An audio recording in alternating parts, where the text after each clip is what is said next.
সর্ব প্রশংসা একমাত্র আল্লাহর। আমি আল্লাহর নামে শুরু করছি। প্রেম বিষয় নিয়ে কিছু কথা আজ আপনাদের মাঝে আমি বলবো। প্রেম বিষয়টা কি? প্রেম কাকে বলে? প্রেম হইল দুই ভাগে বিভক্ত, কাম প্রেম এবং সূক্ষ্ম প্রেম। কাম প্রেম যে বিষয়টা, সেটা হইল স্বামী এবং স্ত্রীর যে মিলামিশাটা, এটাকে বলা হয় কাম প্রেম। এবং স্বামী এবং স্ত্রীর ভিতরে যে আকর্ষণ যে বিষয়টা, আকর্ষণ যেটা, এটা কাম প্রেমেরই একটা অংশ। স্বামী এবং স্ত্রীর ভিতরে যে আকর্ষণ তৈরি করা বা আকর্ষণ, দুজনের ভিতরে যে একজন আরেকজনের প্রতি যে দুর্বল আকর্ষণ, এর প্রেমের রূপে মুগ্ধ, হের রূপের মুগ্ধ, এর ভাবভঙ্গি, এর চেহারা, দুজনের প্রতি তারা দুর্বল বা মুগ্ধ, এটাকে বলা হয় কাম প্রেম। কাম প্রেমেরই অংশ। আর সূক্ষ্ম প্রেম বলতে কি বলো? সূক্ষ্ম প্রেম কারে করে? সূক্ষ্ম প্রেমটা হইল আল্লাহ এবং আল্লাহর রাসূলের সাথে। সূক্ষ্ম প্রেমটা হইল আল্লাহ এবং আল্লাহর রাসূলের সাথে। আল্লাহর রাসূলের সাথে যদি কেউ প্রেম করতে পারে, সেটাকেই সূক্ষ্ম প্রেম বলা হয়। এখন প্রশ্ন হইল যে আমি রাসূলকে কোথায় পাবো? আমরা যারা আধ্যাত্মিক জগতে আছি,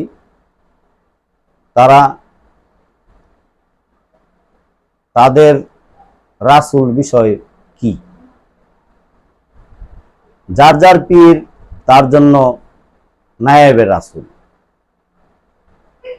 এই আপনার যে রাসূল আছে, সেই রাসূলের প্রেমে যদি আপনি ফানা হইতে পারেন, তাহলে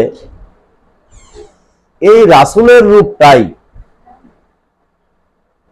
আপনার এই রূপের মাঝে স্বয়ং আল্লাহকে আপনি পাবেন। তো এই সূক্ষ্ম প্রেম যেটা, আপনার যে প্রেমটা আল্লাহর সঙ্গে করবেন, আল্লাহ রাসূলের সঙ্গে করবেন, সূক্ষ্ম প্রেম আমরা মুখে বলে ফেলি যে আমাদের সূক্ষ্ম প্রেম করতে হবে।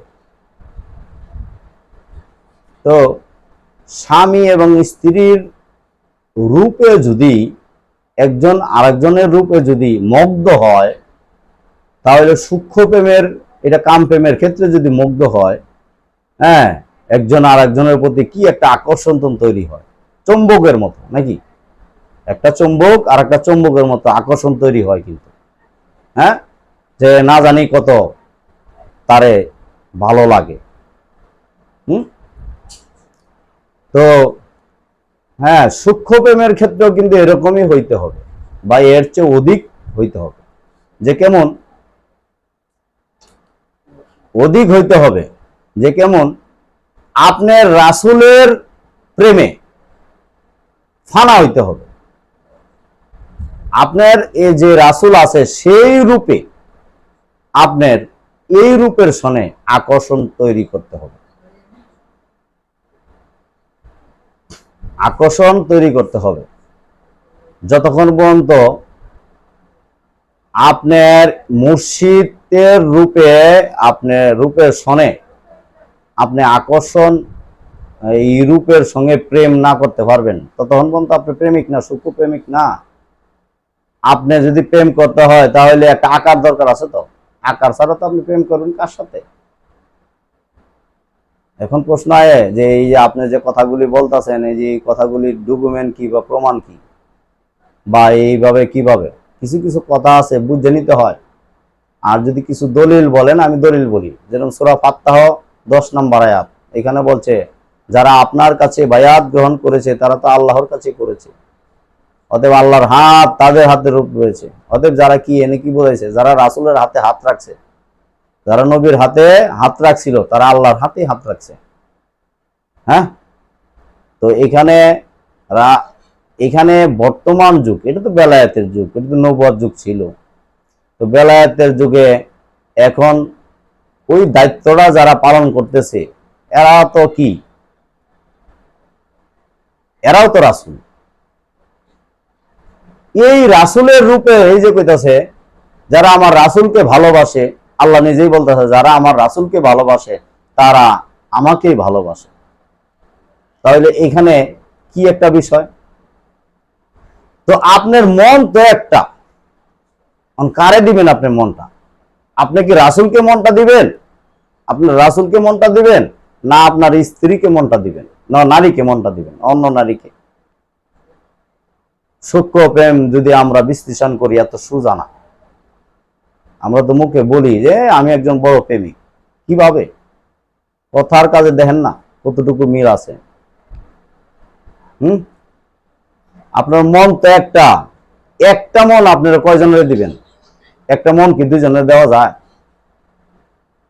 একটা মন কি দুইজনের দেওয়া যায়? যদি আপনি স্বয়ং সম্পূর্ণ ভাবে আপনার রাসূলকে এই মন স্থির করতে পারেন, দিতে পারেন, তাহলে আপনার সূক্ষ্ম প্রেমিক। আর এই মনের ভাগ যদি অন্যকে আপনি দেন, অন্য বলতে কি বুঝাইতে চাইতেছি, এটা আপনারা তরিকতের মানুষ বুঝে নেবেন, কারণ এনে সম্পূর্ণভাবে বললে সমস্যা। তাই সম্পূর্ণভাবে যদি আপনি সূক্ষ্ম প্রেমিক হন, তাহলে সম্পূর্ণভাবে আপনার রাসূলকে মন দিতে হবে। আর রাসূলকে মন দেওয়া মানে আল্লাহকে দেওয়া, আর তখনই আপনার সূক্ষ্ম প্রেমিক, এর আগে না। আর সূক্ষ্ম প্রেমিক যে আল্লাহ বলতেছে যে আমি মানুষকে সৃষ্টি করছি ইবাদতের জন্য, এটা একটা ক্ষেত্র, এটা এক শ্রেণীর লোকের জন্য আল্লাহ বলছে, সমস্ত ব্যাপার আছে না। আর আবার বলছে আমি মানুষকে আমি সৃষ্টি করিয়াছি প্রেমের জন্য। এখন এই আল্লাহর সাথে যে আপনি প্রেম করবেন, প্রেম করতে হইলে তো আপনি কিভাবে প্রেম করবেন? একজন নবী বলছে যে তোমার মন যেখানে তোমার ধন সেখানে। আপনার মনটা যদি আপনি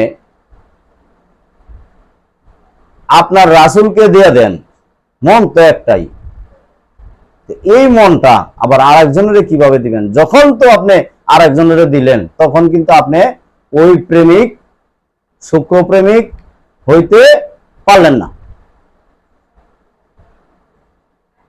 আপনি নিজে জোর করে বলতে পারতেছেন হ্যাঁ আমি প্রেমিক হয়ে গেছি, বড় প্রেমিক না। আপনি যদি হাকিকত চিন্তা করেন, সত্য বিষয় নিয়ে বিশ্লেষণ করেন, তাহলে গিয়া দেখেন আল্লাহর ক্ষেত্র, আল্লাহর রাসূলের সাথে কোনোদিন বুঝেন গিয়া, তখন আপনি সূক্ষ্ম প্রেমিক হইতে পারেন নাই। সূক্ষ্ম বলতে কি, সমস্ত দেহ অঙ্গ, সর্ব অঙ্গে যা কিছু আছে সবকিছু আপনি রাসূলের জন্য ফানাফিল্লা ত্যাগ করলেন, সবকিছু রাসূলকে দিতে হবে। তো এই বিষয়টা আবার কোরআনেও আছে যে বায়াত, যে বিষয়টা, যারা আপনার কাছে বায়াত হয়েছে তারা তো আল্লাহর কাছে হয়েছে। এই বিষয়টা কি? বায়াত শব্দের অর্থ কি? বিক্রি হওয়া। যখন আপনি সবকিছু তারে দিয়েই দিলেন, তাহলে এইটা আবার আরেকজনের দেন কিভাবে? এই পৃথিবীতে দেখবেন অনেক লোক আছে এরকম, যারা আল্লাহর প্রেমিক হয়েছে, তারা দেখবেন সবকিছু ত্যাগ করিয়া ওই রাস্তায় পড়ে দিছে। তাদেরকে সকলেই চিনে না, চিনতে হইলে কোষ্ঠী পাথর দরকার। হ্যাঁ, স্বর্ণ যেরকম যাচাই করে কোষ্ঠী পাথর দিয়া, তাহলে একজন প্রেমিক আর একজন প্রেমিকরে চিনতে পারে যে হ্যাঁ ও আল্লাহর প্রেমিক। আমি ভণ্ডদের কথা বলতেছি না, কিছু মানুষ আছে ভণ্ড আছে। আল্লাহর জন্য যে সবকিছু কুরবান করতে পারছে, সেই হইল আসল প্রেমিক। নিজের ভিতরে সবকিছু বিসর্জন করে দিতে হবে আল্লাহর রাসূলকে, তখনই আল্লাহর প্রেমিক আপনি। একটা কথা কয় যে আমি যদি তোমার হই তুমি কি আমার হবা না, আর তুমি যদি আমার হও আমি হ্যাঁ আমি কি তোমার হব না? আপনি আগে আল্লাহর হন, আপনি আল্লাহর রাসূলের হন আগে, দেখেন রাসূল আপনার হয় কিনা, আল্লাহ আপনার হয় কিনা। যদি হইতে পারেন অবশ্যই দেখবেন আল্লাহর হইতে পারলে, আপনি আল্লাহর রাসূলের হইতে পারলে আল্লাহও দেখবেন আপনার হবে।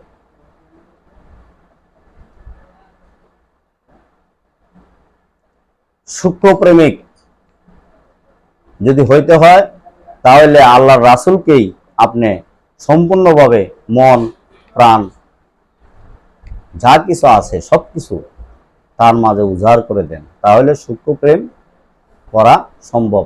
নচেত না, মন একটাই, একটা মন যদি তাকে দেন তাহলে তার যা আছে আপনি তা পাইবেন। আর আগে বললাম না। এই কথা বলে আমি বিদায় নিলাম। আল্লাহ হাফেজ।